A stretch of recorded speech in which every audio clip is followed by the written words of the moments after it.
All right, let's talk about something. What if I told you that pretty much everything we've been taught about making a change in our lives is just plain wrong? Yeah, if you've ever struggled to start a new habit, and I mean really struggled, then you know exactly what I'm talking about. Let's get into it.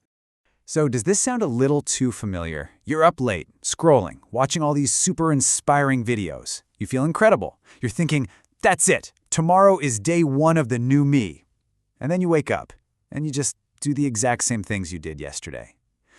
It's so frustrating, right? And you are definitely not alone in feeling that way. This right here, this is what we can call the vicious cycle. You get this temporary motivational high, and it feels fantastic, like a sugar rush. But that's all it is, a feeling. It almost never translates into real, lasting action. So what happens? You crash, and you find yourself right back online looking for that next little hit of inspiration, completely stuck in the same loop. And this whole frustrating cycle brings us to our first big idea, the motivation trap. Because honestly, that's exactly what it is. Trying to build lasting change on a foundation of motivation, it's like trying to build a house on sand. It's just never going to be stable. And here is the core psychological truth that just flips everything on its head.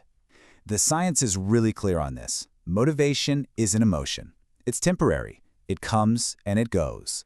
Which means that relying on it to transform your life is a recipe for failure. It is literally the most unreliable tool in your toolbox. So just think about it like this. You've got two paths you can take. On one side, you've got motivation. Yeah, it feels good in the moment, but it's totally fleeting and completely unreliable. But on the other side, you've got identity, and this is a game changer. It's not about how you feel, it's about who you are. It's enduring, it's consistent, because it's rooted in your actual sense of self. Okay, so if motivation is the trap, then what's the way out? Well, that's what we're talking about next. It's all about shifting your focus to your identity. Think of your identity as your internal compass. It's not some feeling you have to chase down every morning. It's the thing that guides your actions, almost automatically. This is just a fundamental principle of how our brains work. We are hardwired to act in a way that's consistent with who we believe we are. I mean, think about it. If you deeply believe you're a runner, you're just going to find a way to run. If you see yourself as a reader, you'll pick up a book. Your actions will always try to catch up to your beliefs about yourself. And this leads us to this really powerful concept, identity-based habits. So the goal is no longer, I need to get motivated to go to the gym. No, the goal becomes, I want to be the type of person who doesn't miss workouts. You see that shift? The entire focus moves away from what you want to do and puts it squarely on who you wish to become. So how do you actually do this? Well, it's actually really simple, two-step process. First, you just have to decide, who is the type of person you want to be? And be specific here. Not just, I want to be healthy, but I am an athlete. Not, I should write more, but I am a writer. Okay, that's step one. Step two, you start proving it to yourself with tiny daily wins. Every time you write one sentence, every time you do 5 push-ups, you're casting a vote for that new identity. You're literally building evidence. Now, building that identity is absolutely crucial, but it's not the whole story.